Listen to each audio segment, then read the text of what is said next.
In this video, I'm going to show you how to withdraw your money from Oopbuy. If you find this video helpful, please consider to like this video and subscribe to my channel. In saying that, let's just jump straight into the video.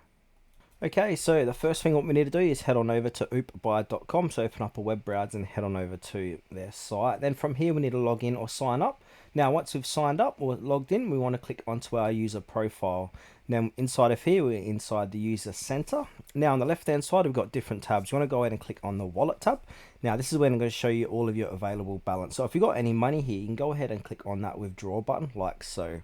And again, it's going to show you how much money you got there. Now, if we go ahead and scroll down, we can click to enter the withdrawal amount. From there, we can choose the primary withdrawal account. So this is default. So reason for setting up a primary withdrawal account is to avoid unnecessary processing fees. Withdrawals will be handled as refunds as returned to the payment method used.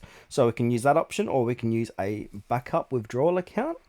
And we can choose withdraw to PayPal or withdraw to BankPal. So just go ahead and choose which one. Go ahead and add that in. Add the email address to your PayPal and just follow the prompts. Then from there, go ahead and click on submit withdrawal request. So you just want to basically please verify your withdrawal details before proceeding.